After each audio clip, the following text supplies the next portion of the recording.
Hi friend, ఇటీవలి కాలంలో పాకిస్తాన్లో జరుగుతున్న టార్గెటెడ్ కిల్లింగ్స్ను మనం ఒక్కసారి క్షుణ్ణంగా పరిశీలన చేస్తే జైషే మహ్మద్ ఉగ్రవాద సంస్థను కేంద్రంగా చేసుకుని మన భారత్ టార్గెటెడ్ కిల్లింగ్స్కు పాల్పడుతుందా అనే అనుమానాలు కలుగుతూ ఉన్నాయి. మనందరికీ తెలుసు, రీసెంట్గా ఆపరేషన్ సింధూర్ నిర్వహించిన తర్వాత ఆ సమయంలో పెద్ద ఎత్తున జైషే మహ్మద్ స్థావరాలను ధ్వంసం చేసేసాం. ఇందులో మసూద్ అజర్ కుటుంబ సభ్యులు ఎవరైతే ఉన్నారో వాళ్ళలో ఏకంగా 10 మంది వరకు చనిపోయారు.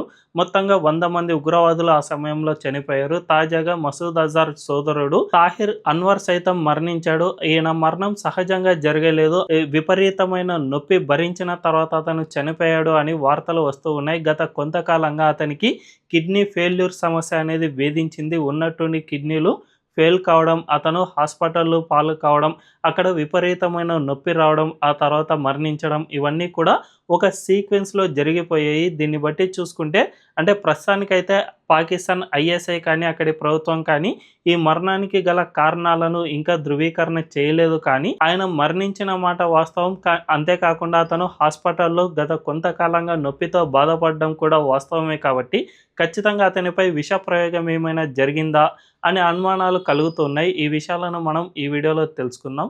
అంతకంటే ముందు ఈ ఛానల్ను రీసెంట్గానే స్టార్ట్ చేసాం, మాకు మీ సపోర్ట్ ఖచ్చితంగా కావాలి. ఈ ఛానల్ను వెంటనే సబ్స్క్రైబ్ చేసుకుని బెల్ ఐకాన్ క్లిక్ చేయడం అస్సలు మర్చిపోవద్దు.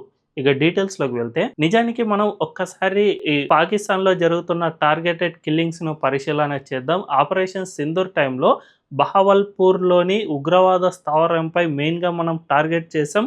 అక్కడే పెద్ద ఎత్తున ప్రాణ నష్టం అనేది సంభవించింది. ఆ సమయంలో జైషే మహ్మద్ చీఫ్ మసూద్ అజర్ కుటుంబ సభ్యుల్లో చాలా ఎక్కువ మంది చనిపోయారు. ఆయన సోదరుడు వీళ్ళంతా కూడా చాలామంది చనిపోయారు. దీంతో మసూద్ అజర్ అప్పుడే చాలా బ్రేక్ డౌన్ అయిపోయినట్లు మనకు వార్తలు వచ్చాయి. ఇక నా కుటుంబంలో అందరూ చనిపోయారు, నేనెందుకు బతికి ఉండడం అనే విధంగా ఆయన పూర్తిగా గగ్గోలు పెట్టాడు అని సైతం గతంలో వార్తలు వచ్చాయి. తాజాగా ఆయన సొంత సోదరుడు సైతం చనిపోయాడు.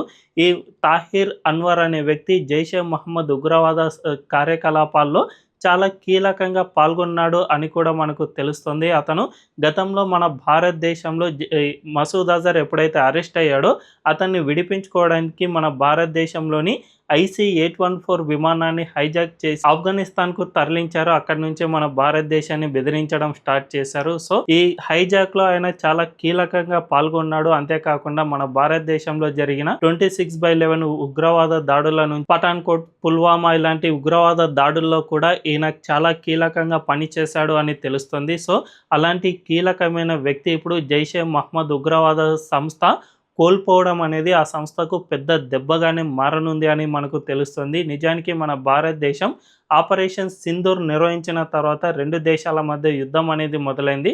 ఈ యుద్ధం త్వరలోనే ముగిసిపోయినా కూడా అక్కడి జైషే మహ్మద్ చీఫ్ మాత్రం దీన్ని అస్సలు వదిలిపెట్టబోను, నేను త్వరలోనే మహిళా బ్రిగేడ్ను ఏర్పాటు చేసుకుని భారత్పై పెద్ద ఎత్తున యుద్ధాన్ని స్టార్ట్ చేస్తాను, నా కుటుంబ సభ్యులు ఇంత పెద్ద ఎత్తున కోల్పోయారు కాబట్టి ఖచ్చితంగా ఆ దేశంపై నేను బదలా తీర్చుకుంటాను అని గతంలోనే భీష్మించుకుని కూర్చున్నాడు. అందులో భాగంగానే మహిళా బ్రిగేడ్ను సైతం మసూద్ అజర్ ఏర్పాటు చేశాడు. ఇదే సమయంలో ఆ సంస్థకు చాలా కీలకమైన వ్యక్తి కోల్పోవడం అనేది చాలా పెద్ద ఎదురు దెబ్బగానే మారుతుంది అని చెప్పుకోవచ్చు. నిజానికి ఒకప్పుడు మన భారతదేశం పాకిస్తాన్పై చాలా సాఫ్ట్ కార్నర్తో వ్యవహరించేది. 26/11 ముంబై ఉగ్రవాద దాడులనే మనం పరిశీలన చేస్తే ఇది మన భారతదేశంలోనే జరిగిన అతిపెద్ద ఉగ్రవాద దాడి అని చెప్పుకోవచ్చు. దాదాపు 170 మంది వరకు ఆ దాడిలో ప్రాణాలు కోల్పోయారు. 300కు మందికి పైగా పెద్ద ఎత్తున గాయాలయ్యాయి.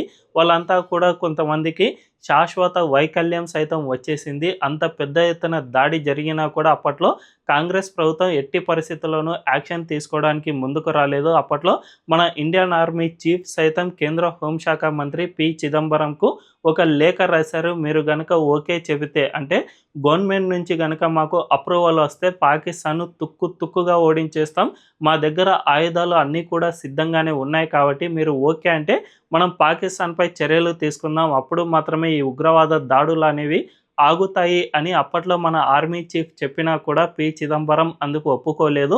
మన భారతదేశం పాకిస్తాన్పై అటాక్ చేయడానికి ఎట్టి పరిస్థితుల్లోనూ వీల్లేదు, అమెరికా నుంచి మనకు ఒత్తిడి ఉంది, అంతేకాకుండా అది మన నైబర్హుడ్ కంట్రీ కాబట్టి దాంతో మనం పేచీ పెట్టుకోవద్దు అనే విధంగా అప్పటి గవర్నమెంట్ విధానం ఉండేది. దీనివల్లనే పాకిస్తాన్ ఇన్నాళ్ళు మన దేశంపై రెచ్చిపోతూ వచ్చేది. ప్రతి సంవత్సరం ఎక్కడో ఒక చోట అటాక్ జరిగేది. దీనివల్ల చాలామంది భారతీయులు చనిపోయారు. కానీ ఆ తర్వాత ఎప్పుడైతే 2014లో కేంద్రంలో నరేంద్ర మోదీ ప్రభుత్వం అధికారంలోకి వచ్చిందో అప్పటి నుంచి మన దేశ విధానం పూర్తిగా మారిపోయింది. ముఖ్యంగా మన భారతదేశ జాతీయ భద్రతా సలహాదారు అజిత్ దోవల్ ఎప్పుడైతే ఎంపిక అయ్యారో పాకిస్తాన్పై మన విధానం పూర్తిగా మారిపోయింది. ఆ దేశం మనపై ఒక టెర్రర్ అటాక్ గనుక జరిపితే మనం దానికి రెండింతలు బదలా తీర్చుకునేందుకు సిద్ధమవుతూ ఉన్నాం. ఉరి సర్జికల్ స్ట్రైక్స్ నుంచి ఎయిర్ స్ట్రైక్స్ నిర్వహించాం. ఆ తర్వాత ఆపరేషన్ సింధూర్ పేరిట ఏకంగా యుద్ధాన్ని మనం కొనసాగించాం. ఉగ్రవాద స్థావరాలు ఎక్కడ ఉన్నా కూడా వాటిని పూర్తిగా ధ్వంసం చేసేంత వరకు మనం వదిలిపెట్టాం అనే సందేశాన్ని ఇచ్చాం. అంతేకాకుండా పాకిస్తాన్కు మనం వాటర్ను సైతం నిలిపివేసి ఆ దేశంలో దాహంతో అల్లాడిపోయే విధంగా పాకిస్తాన్కు మనం బుద్ధి చెబుతూ వస్తూ ఉన్నాం. దీనికి తోడు ఇప్పటి వరకు పాకిస్తాన్లో మన భారతదేశంపై ఎవరైతే అటాక్ చేసిన ఉగ్రవాదులు ఉంటారో వాళ్ళంతా కూడా ఆ దేశం బోర్డర్ దాటితే చాలు ఇక్కడ మేము చాలా ప్రశాంతంగా ఉంటామని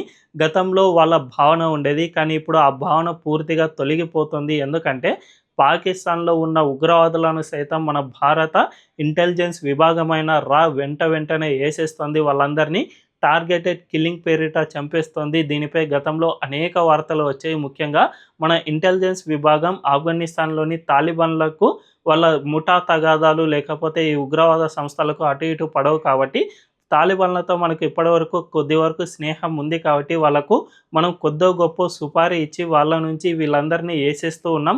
అందువల్లనే ఇప్పటి వరకు ఏ ఒక్కరు కూడా దొరకడం లేదు అని గతంలో అనేక వార్తలు వచ్చాయి.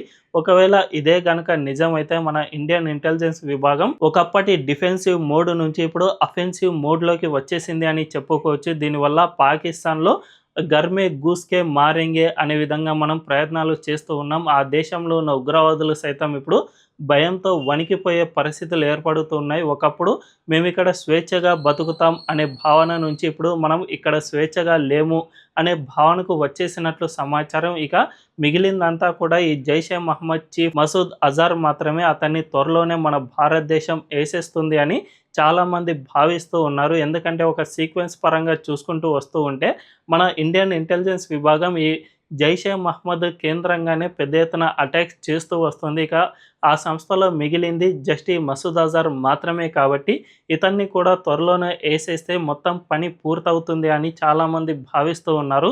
మరి ఇది ఎంత త్వరగా జరిగితే అంత మంచిది అని మనందరం కోరుకుందాం. మన ఇండియన్ ఇంటెలిజెన్స్ విభాగం ఈ విషయంలో పూర్తి సక్సెస్ కావాలి అని మనందరం భావిద్దాం. ఈ విషయంపై మీ అభిప్రాయం ఏంటో కామెంట్ల రూపంలో తెలియజేయండి. అండ్ ఈ వీడియో కనుక మీకు నచ్చినట్లయితే ఖచ్చితంగా మా ఛానల్ను సబ్స్క్రైబ్ చేసుకుని బెల్ ఐకాన్ క్లిక్ చేయడం అస్సలు మర్చిపోవద్దు. Thank you.